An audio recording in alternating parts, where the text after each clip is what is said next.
নমস্কার বন্ধুরা, মিষ্টি অ্যান্ড মমস কিচেন চ্যানেলে আপনাদের সবাইকে স্বাগত জানাই। তো চলে এসেছি আমার মামার রিসর্ট, এটা হচ্ছে দ্য ফ্রোজেন গার্ডেন। তো এই রিসর্টে চলে এসেছি, আর এই রিসর্টের পুকুর থেকে মাছ ধরে সেই মাছের রেসিপি আজকে বানিয়ে আপনাদের সাথে শেয়ার করে দেব। তো এই যে সুইমিং পুলটা তো পরিষ্কার চলছে, ওর জন্যই জলটাকে দিয়ে দেওয়া হচ্ছে। পাশেই দেখতে পাচ্ছেন এখানে একটা পুকুর আছে, তো এখান থেকেই মাছ ধরে নেওয়া হচ্ছে। আমি, মা, দিদা, লিমন বিকেলবেলা একটু এসেছিলাম হচ্ছে এই পার্কটা ঘুরতে। একদম মানে মামার বাড়ির পিছনেই জাস্ট রিসর্টগুলো বানানো, তো ওর জন্য দেখা যাক কী কী মাছ হয়। যাবে না দাঁড়াও দাঁড়াও দাঁড়াও দাঁড়াও দাঁড়াও এইবারে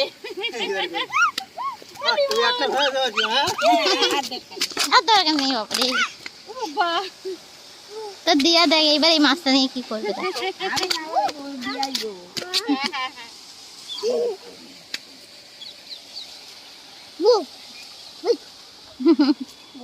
তুই ভিজে গেছিস নাকি লিমন? না, বড় মাছ আছে ওইদিকে জাল লাগছে, ছোট মাছগুলো সব এদিক ছড়িয়ে লাঠি চলে যাবে। সব হবে তো কেজি গাছে অবধি বড় করে ভিডিওটা একটু ওই চাবিটা আনবে। তাতে চল ঘরে ভিডিওটা করে নি, অন্ধকার হয়ে যাবে। লাইট জ্বালবি। মাছটা নিয়ে এবার বাড়ির দিকে যাওয়া হচ্ছে, তারপরে কেটে নেওয়া হবে। আর তৈরি হয়ে যাবে আমার মায়ের হাতের আজকে পটল আলু দিয়ে একদম খুব কম তেল মশলায় একটা অসাধারণ স্বাদের মাছের ঝোল। তো দেখতে থাকুন, সঙ্গে থাকুন।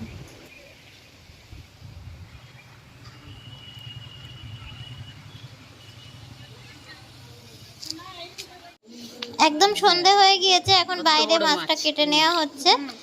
তো ছাই মাখিয়ে মা মাছটা প্রথমে কেটে নিচ্ছে। প্রথমে এই পাখনাগুলো কেটে ভালোভাবে আঁশ ছাড়িয়ে মাছগুলোকে পিস করে নেওয়া হচ্ছে, তারপরে ধুয়ে নেওয়া হবে। তো সন্ধেবেলা এখন একটু অন্ধকার হয়ে এসেছে চারিদিকটা, আর হচ্ছে এবার মাছগুলোকে পিস করে নেওয়া হচ্ছে।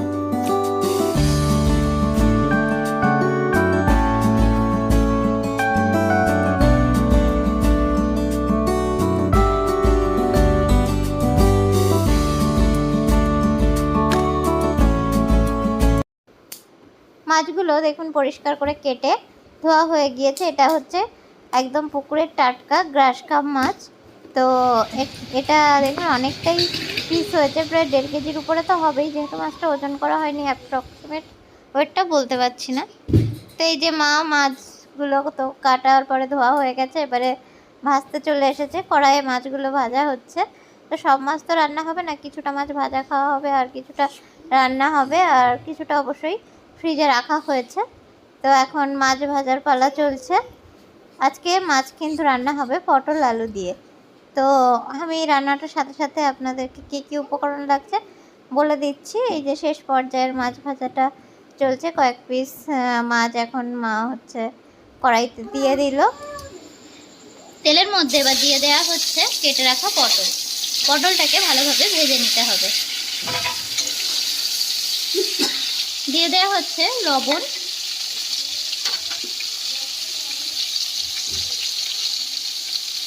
হলুদ গুঁড়ো। এবার এটা দিয়ে পটলটাকে খুব ভালো করে ভেজে নিতে হবে।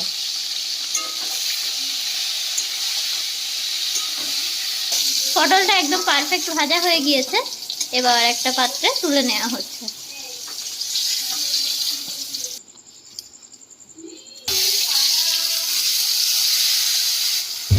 এবার আলুটাকে ওই তেলের মধ্যে দিয়ে দেওয়া হলো, কেটে রাখা আলু। এবার এটাকেও ভেজে নেওয়া হচ্ছে। হলুদ আর দেওয়া হচ্ছে না, মোটামুটি হলুদ দেওয়াই আছে। সামান্য একটু লবণ দিয়ে দেওয়া হবে, অল্প লবণ দিয়ে দেওয়া হলো। এবার এটাকেও ভালোভাবে ভেজে নিতে হবে।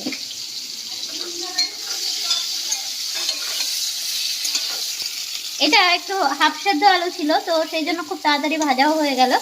এবার ভেজে রাখা আলুটাকেও তুলে নেওয়া হচ্ছে। তো পটল আলু মাছ সবকিছুই ভাঙা হয়ে গিয়েছে। এবার কেটে রাখা পেঁয়াজ লঙ্কা দিয়ে দেওয়া হচ্ছে। পেঁয়াজটা দিয়ে হালকা একটু নেড়ে কেটে রাখা কাঁচা লঙ্কাটা দিয়ে দেওয়া হলো। রান্না করতে করতেই টমেটো কাটা চলছে, দুটো তেজপাতা দিতেই ভর্তায় দিয়ে দিল।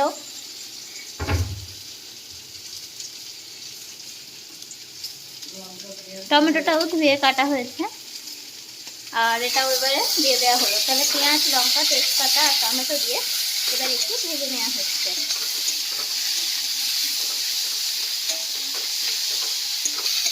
এবার দিয়ে দেওয়া হচ্ছে একটু রসুন বাটা,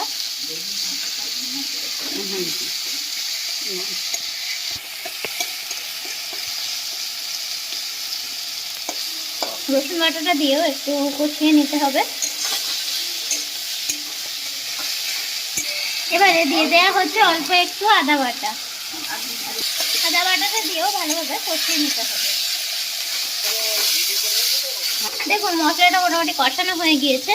এই পর্যায়ে ভেজে রাখা আলুটা দিয়ে দেওয়া হচ্ছে, পটল আলু দিয়ে এবার কষিয়ে নেওয়া হচ্ছে।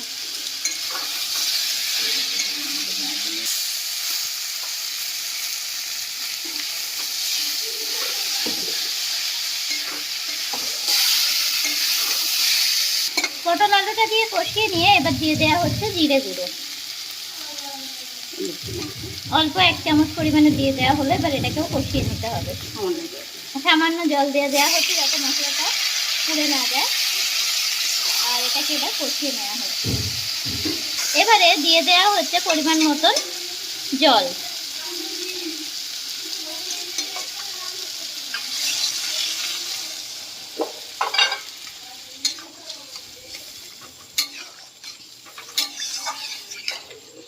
এবার ফুটে ওঠা অবধি অপেক্ষা করতে হবে। যেহেতু পটল আলুটা সেদ্ধ, সেহেতু প্রথমেই কিন্তু মাথা দুটো দিয়ে দেওয়া হচ্ছে, যেহেতু বড় বড় মাথা, নাহলে একটু সেদ্ধ হতে সমস্যা হবে। তো ওই জন্য মাথাগুলোকে মানে জলটা উষ্ণ গরম হওয়ার সাথে সাথেই দিয়ে দেওয়া হয়েছে, আর লেজটাও দিয়ে দেওয়া হচ্ছে যেহেতু এটা একটু বড় আছে। বাকি মাছগুলো ঝোলটা ফুটে উঠলে তবেই দেওয়া হবে। ঝোলটা ফুটে গিয়েছে, এবার বাকি মাছগুলোকে দিয়ে দেওয়া হচ্ছে। লবণ যেহেতু সমস্ত সবজি মাছের মধ্যে ছিল, এক্সট্রা লবণ দেওয়া হয়নি। লবণটা টেস্ট করে একটু দিয়ে দিতে হবে। লবণ দিয়ে দেওয়া হচ্ছে, একটু টেস্ট করে স্বাদ অনুযায়ী লবণ দিয়ে দেওয়া হলো। আর এবারে হালকা হাতে একটু নেড়ে এবারে ঢাকা দিয়ে রেখে দিতে হবে 5 মিনিটের জন্য লো ফ্লেমে।